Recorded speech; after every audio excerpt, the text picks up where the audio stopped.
రెడీగా breaking news చూస్తున్నాం. కృష్ణా జలాల్లో తెలంగాణ ప్రయోజనాలు కాపాడటానికి కట్టుబడి ఉన్నామని అన్నారు మంత్రి ఉత్తమ్ కుమార్ రెడ్డి. హైదరాబాద్ జలసౌధలో న్యాయ నిపుణులు, నీటిపారుదల రంగ నిపుణులతో ప్రత్యేకంగా సమావేశమయ్యారు. ఢిల్లీలో 23 నుంచి 25 వరకు జరిగే కృష్ణా జలాల ట్రిబ్యునల్ విచారణలో వినిపించాల్సిన వాదనలపై చర్చించారు. కృష్ణా జలాల్లో 71% వాటా కోసం గట్టిగా పట్టుబడతామని అన్నారు ఉత్తమ్.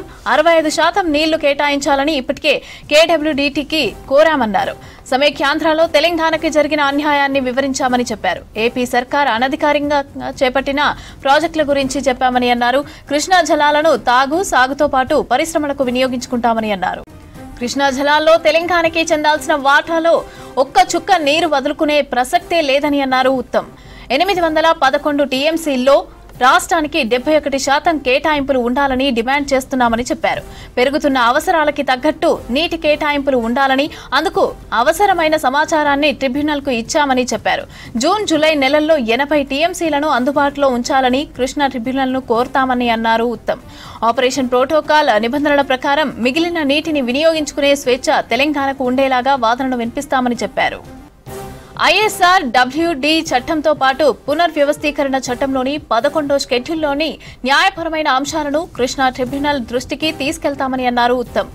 బీఆర్ఎస్ సర్కారు ఉదాసీనంగా ఉండటంతో ఏపీ సర్కార్ నీటిని తరలించుకుపోయి ప్రయోజనం పొందిందని ఆరోపించారు. ప్రాజెక్టులు పూర్తి చేయకపోవడం వల్లనే రాష్ట్రం కృష్ణా జలాలను సక్రమంగా వినియోగించుకోలేకపోయిందన్నారు. ఇక అధికారంలోకి వచ్చిన వెంటనే తెలంగాణకు న్యాయంగా రావాల్సిన వాటా కోసం గట్టిగా పట్టుపడుతున్నామని చెప్పారు. తెలంగాణకి జరిగిన అన్యాయాన్ని ఇప్పటికే కృష్ణా ట్రిబ్యునల్ గుర్తించిందన్నారు ఉత్తమ్. రాష్ట్రానికి దక్కాల్సిన వాటాను సాధించి తీరుతామని చెప్పారు. ఆంధ్రప్రదేశ్ ప్రభుత్వం అక్రమంగా వినియోగిస్తున్న 291 టీఎంసీలను పునర్విభజన చేయాల్సిందేనని డిమాండ్ చేశారు.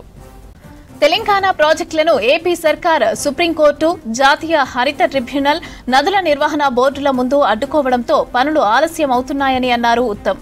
కృష్ణా జలాల్లో రాష్ట్రానికి ఉన్న హక్కులను ట్రిబ్యునల్కు వివరిస్తామని చెప్పారు.